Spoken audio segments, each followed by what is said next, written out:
Hello and welcome to the Maple Grove City Report. You're probably going, hey, that guy's not Dave Kaiser.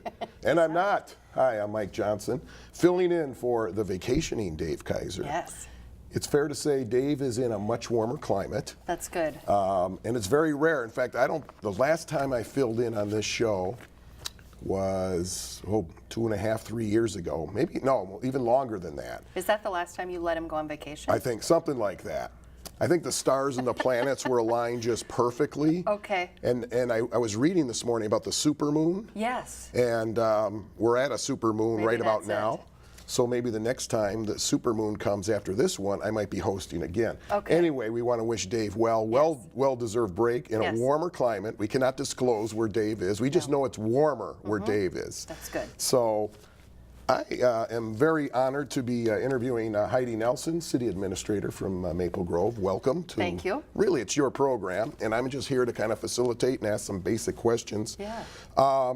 Very interesting. At the meeting, you had a group to start out with. You had a group of, I don't know if they're Boy Scouts, Cub Scouts, but they did the official presentation of colors. It was just such a neat thing to watch. It was very good. It was Maple Grove Troop 742, and they did a great job. You know, when they came in, they were prepared to kind of take on the whole process from the beginning, and they had rehearsed what they were doing, so it was great, and they did a really nice job of presenting the colors and posting the colors and leading the Pledge of Allegiance. So it looked really official, and I was thinking, I was watching these kids and I'm going, wow, these guys are like future leaders. They are. So it's really interesting to watch them, and you go, wow, there's hope for the future. They take it very seriously. You know, they were very serious about this and understood their role, and so we really appreciate their willingness to come out on a cold evening and help out with the beginning of this meeting. The young gentleman, I don't know his name, but who was doing all the talking. Yes. He's got a career somewhere. He does. He does. Maybe here. Maybe here. We'll, send your resume if you're watching. Right. The other thing was very interesting was the invocation. Pastor Elizabeth Felt of the Advent Lutheran Church had some really great things to say about Maple Grove. Yeah. Yeah. She was well prepared for her remarks that evening and really talked about how the great things about Maple Grove as a place to live and play and work, and that doesn't happen by accident. That happens with good planning and good leadership, and really gave credit to the City Council and the folks that work for the City of Maple Grove, and she was very thoughtful about that. So yeah, and she's from Seattle, and so I'm hoping she just moved here like I think last February. Yes. So hopefully she's acclimated to Minnesota winters. Yes. But she was also giving the city high marks on affordable housing too. Yeah. That was something that she said is, in her work, in the faith community, that's something that rises to the top of the discussion quite often, and was commenting on the fact that Maple Grove has done a lot in that arena, and we continue to work on that issue to make sure that there's affordable housing choices in Maple Grove. Right. Yep. The next item, just under comments by Mayor and City Council, was a little talk about the state of the city that'll be coming up. Yep. I know Mayor Stephenson was talking about some upcoming things for the future, and I'll just turn it over to you. You could tell us about some of the things people get to look forward to hearing about. Yeah, so we, 2017 was a great year. We had a lot of business growth, a lot of development occur in the city, a lot of residential growth. We also did a lot of kind of planning and preparation for going forward. We really kind of got our more proactive economic development program up and running, implemented some new programs and updated some policies, and we're heading into 2018 looking really good. We got a few projects in the pipeline here that are really focused on kind of that job creation piece that we've been working towards. So it's really exciting to see some of those things coming along. Also of note, the K-9 program, the new K-9 program for the police department will get implemented here in 2018. So that's something that the council has been, we've been working on putting that together for about the last year and a half, and so that's something that the council is looking forward to, and I know the police department is as well. A couple of facility things we did the Arboretum project this year, the upgrade to the Arboretum, the Angel of Hope facility, looking at the Fernbrook Field project up by the high school for this next year. So a lot of really positive things coming for 2018, but 2017 was a really good year for the city as well. Well, one of the staff people later on in the meeting, it wasn't Ken Ashfield, it was one of the staff who talked before him, mentioned that this could be a record, well, not a record year, but a very busy year compared to, say, like the early 1990s when the city was going through a lot of growth. we're talking about that kind of year in 2018. Yeah, I think our January 8th Planning Commission meeting will not be a half-hour long. It likely will go well into the evening. I think we have 8 or 9 development applications being considered, and all pretty substantial projects that are at various phases, some just starting out, some getting kind of their final approvals. So again, it's back to that whole job creation component or quotient that we're looking for. And so I think, you know, if this early January movement is a sign of what's ahead, I think 2018 will be a good year. And one of the first things you do in 2018, there's a lot of items that are in the consent agenda. We're certainly not going to go through all of them, but there's a lot of, like we call them housekeeping items, that every year you have to do certain things, like name an official newspaper for the city. Right. I think there were some contractual agreements for the city newsletter and those types of things. Confirming people for appointments for commissions and that type of thing. Did all that go fairly smoothly? Yeah, everything was approved as presented. We kind of work through a lot of those things and have discussions beforehand, so we kind of know, you know, who's doing what, and the appointments sometimes move around a little bit. This year we're kind of doing what we did last year. As you know, we'll have an election coming up here in November, and so you know, with that election, things may shift and move around a little bit, but we'll see how that goes. But yeah, kind of staying with the same appointment process, so you'll see kind of the same names and faces associated with, you know, whether it's the Park Board liaison or Planning Commission liaison. That'll carry on through this year of 2018, which, you know, I think in this non-election year, kind of standard procedure. So yeah, everything was approved as presented there. Good, and I think Councilmember Leith pulled one of the items regarding just thanking one of the park members who was on for over 10, or at least 10 years. Yeah, so Troy Nygaard submitted his resignation to the Park Board earlier, about a month ago, and so he'll be leaving now the board here as the first of the year. 10 years of service, so we really appreciate, you know, his dedicated service and his contribution to that board. We're in the process. Terry Sharp left the board just at the end of 2017, so we have 2 vacancies that we're going to be filling on the Park Board, and we were really pleased. We got great response from the community and interest in those Park Board positions. So we're going to be going through that interview process here in the coming weeks to appoint 2 new Park Board members. So really appreciate the interest and the support from the community. It's a really fun group to be a part of. You get to work on really great projects in the community, and they have, you know, bit of autonomy that they work underneath, and so it's really kind of a great group to be a part of. And when you're named at least one of the top cities, was it Money Magazine had you rated number 2, and my mind was number 1, just so you know.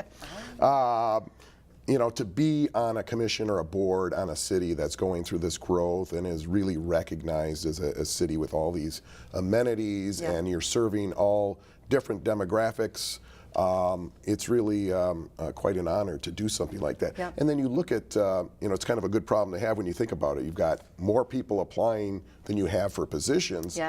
In a lot of cities and in a lot of cases, you don't always have that. You're sometimes begging people to be on these commissions. Yeah, we were really excited, and in fact, we were recruiting kind of right through the month of December. So we had talked about, geez, if we don't get, you know, enough response, we'll have to extend it into January. But you know, coming into those last weeks of December, they had over, excuse me, 20 applications, and so that's really a good problem to have. And also, sometimes you look at it and you go, this is somewhat of a potential feeder to potential council people someday. Absolutely, yeah. We always, you know, if people are thinking about getting involved or thinking about running for office, applying to serve on a board or commission is a great way to get familiar kind of with the work the city does.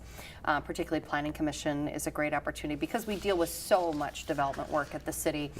It's just a great primer for somebody who's interested in getting involved. Park Board as well, good primer for city council work, and we have, you know, more opportunities coming up in the year ahead for those board and commission appointments. I think one of the things people learn the most is, especially if you're serving on, especially like a planning commission or park commission, not everything is black and white. And you know this as an administrator. There's a lot of gray area. Absolutely. And you know, and people like to say, well, it should be this, it should be that. Well, there's a lot of little things in between. So that's great training for people to see that. It is. There's 2 sides to every story, and government might move a little slower in certain cases, but they have to. You know, have to kind of dot the I's and cross the T's. Yeah, there's more things to consider, you know, in those things coming forward as we make decisions.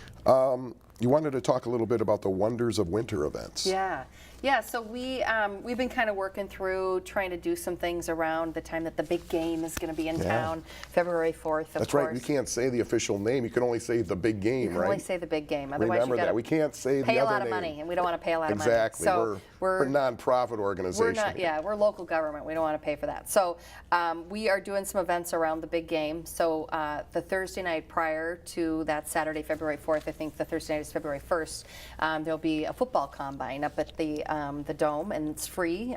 The Youth Football Associations are going to be hosting that. Kind of a fun evening and get everybody in that football spirit and kind of celebrate that sport in our community. On Saturday, we're going to have some events over at Central Park. We're hoping for a beautiful day of weather. I hope it's warmer Not 30 below. than it has been. Yeah. But it'll be nice to be out, and we've got a number of events with some storytellers. The ice skating loop will be open. The Maple Grove Skating School will be doing some performances out on the skating loop. We've got some wagon rides. The Maple Grove Lions Club is going to be sponsoring that, kind of on the trail around the lake out there. The outdoor fire pit will be open. We'll be roasting s'mores. We've got Starbucks bringing hot cocoa and coffee.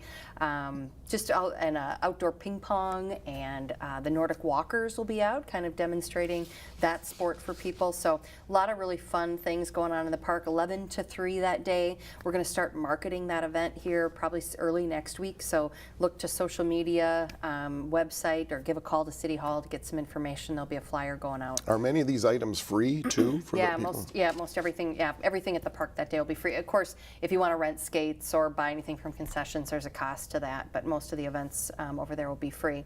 The other piece that's kind of exciting is we're going to be providing bus service from the transit center there at Arbor Lakes to downtown the days leading up to the big game, and that would be, it's similar to what we do for the state fair. Sure. So you can get on a bus and ride downtown and partake of the things at the convention center and on Nicollet Mall, and then come back home to Maple Grove in the evening. So late afternoon, evening service. I think it's $5 round trip, so similar to that state fair cost.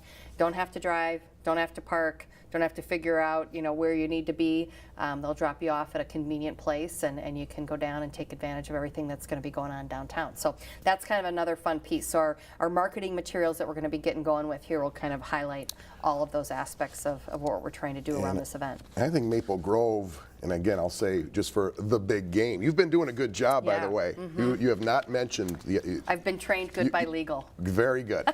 The fact that the big game will be bringing in lots of people from all over the world. Yes. And Maple Grove has a fair number of hotels, Yes. lots of restaurants and retail. Yep. They will benefit from this, right? They will, and so the other piece that we've been working with the Northwest Tourism Group on is they are going to be putting kind of a goodie bag in every hotel room. We know a couple of the groups that'll be in town, so we've been talking with our hotels just to kind of take advantage of, is there anything that we can do to help support, or we want to get the folks that are staying here as part of the big game events to, enjoy Maple Grove when they're here too, and patronize our businesses while they're here. So we're putting together some information that'll go in kind of those goodie bags, and they're the NFL approved little clear bag that you can take into the stadium. The flyer for these events on the Thursday and the Saturday and the bus service, those will all be in there. So it's not only for our community here, but it's also for those that are going to be staying here in Maple Grove that might want to take advantage of, if they don't get out to get ice skating outside a whole lot. Yeah. Coming out to our skating loop might be a really neat event for them if they're from out of town. And so we just want to highlight what we have to offer here and promote our business community while we have a full audience here in Maybe town. we'll have some famous people walking the streets of Maple Grove. We never know. You never know. No. All right. We'll see if we can find out. At the open forum, Mike Ostafi from the Osseo School Board stood up and just talked a little bit about Dr. Kate McGuire retiring, and they've got a plan to get the community involved with that. Yeah, so Dr. McGuire will be retiring at the end of this school year, so they're in the process of their search for a new superintendent, and the early part of this process is to get input and feedback from the community. So they've got a number of ways to do that planned. They've got some open houses, input sessions, they've got an online survey, You can reach out to the group at their staff group by email, those kinds of things. So all that information, if you go to the school district website, it's all there. We're going to be sharing some of that information on our social media just to get the word out for this school district process for our residents here in Maple Grove, to make sure that if they want to provide some input to the school board, they can as they move through this process. Their goal is to have somebody hired by the end of June, so it's a pretty tight time frame to move through that process. And so it's a good opportunity to weigh in. Yeah, great opportunity for just the general public to say something rather than, you know, obviously a search firm will be involved too, but it's a great way. So Ken Ashfeld talked a little bit about a water main break that happened, unfortunately, over by the Maple Grove Junior High School. Yeah, so just south of 694 there on Hemlock, just kind of right between the fire station and the entry point to the junior high. And of course, these always happen at the coldest time of the year, and they're a mess, and they take a lot of staff to get out there and try to deal with the break and make sure we're, you know, getting water service. So generally they have to shut down the water service to get kind of a hold of it, and then try to, you know, loop that off so we can get people back in service. And then the water, you know, kind of got under the road surface and caused that to heave. And so if you're coming by there on Hemlock, you'll note there's some temporary road surface there. Not the ideal time of year to be repairing that, so we're going to have to kind of get through the winter here and then get back after it in the spring.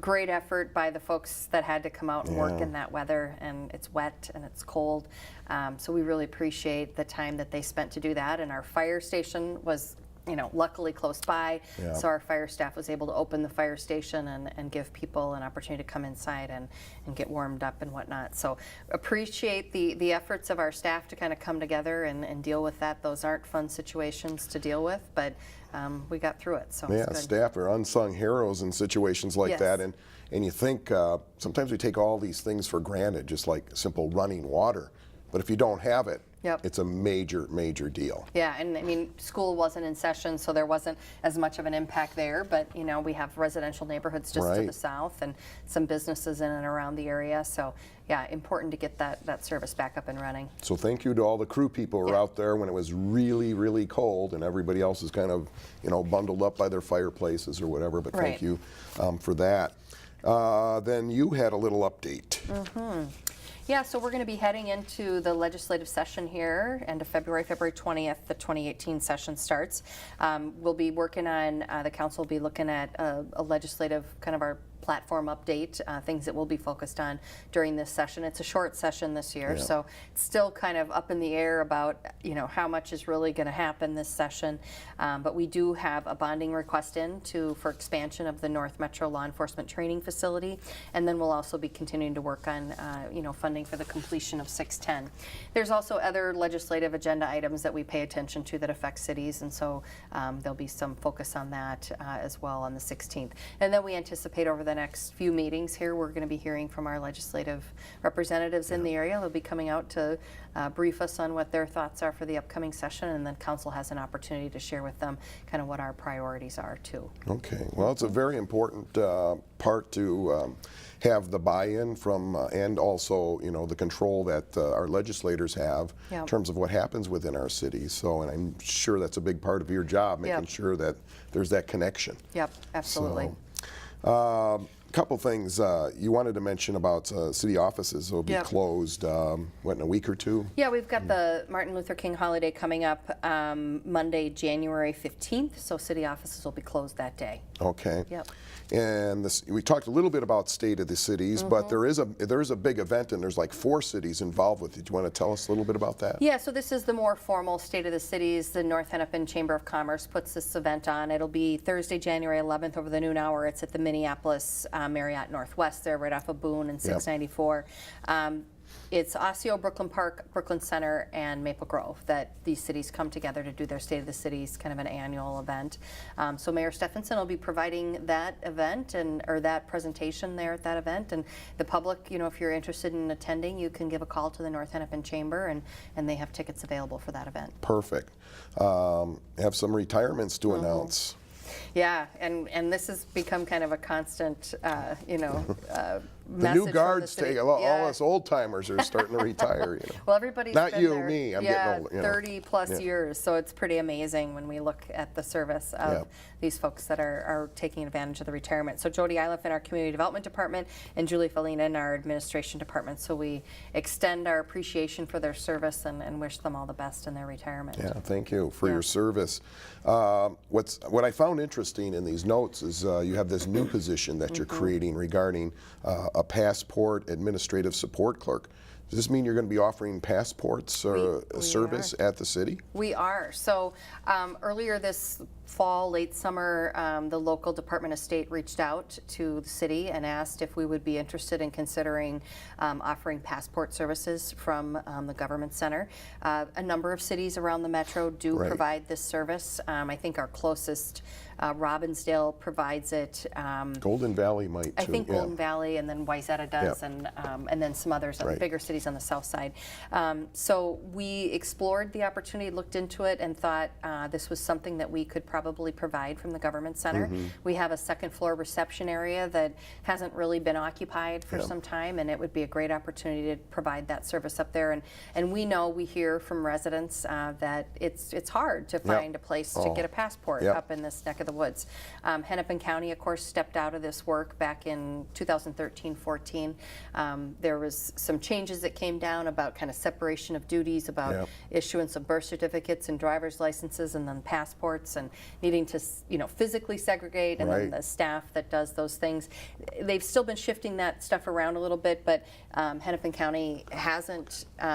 They're not planning to step back into that business. So today in Maple Grove, the only option is really going to the post office, and it's not a space that's really kind of equipped for that real well. So we see this as an opportunity to provide great service to our residents for something that's needed, and then we're able to really cover the costs of the operation with kind of the fee structure that we receive for doing the service. Yeah, So. I went the post office route on my last passport, and it was not the most ideal situation. You had a lot of people trying to do their. You almost felt guilty being in the line trying to get the passport done when people are trying to get their packages. So I could see where at the city level it'll probably be much better for the end user. Does the city have to gear? I mean, passports are a very important thing. Is there something the city has to go through in order to get to a certain level to be certified to be able to issue these? Yeah, so there's a training that the State Department provides. One of our staff has already gone through it and passed the certification. We wanted to do that just to make sure we were comfortable with, okay, what does this really mean to us? So our city clerk has gone through that process and been certified. Very little minimal equipment purchase. We got to buy the camera equipment to be able to take the pictures. This is going to be on an appointment basis initially. We're going to, because we're really hiring one person initially. We're going to kind of feel our way through this in the beginning, and then maybe shift some things around as we go forward if the volume increases. So we're going to be doing it on an appointment basis, which really is kind of how most cities do it, because it's about a 15-minute process when you come in. And when you come in, you need to make sure you have everything in order. So there's a lot of documents that you need to have with you. You need to have your paperwork completed.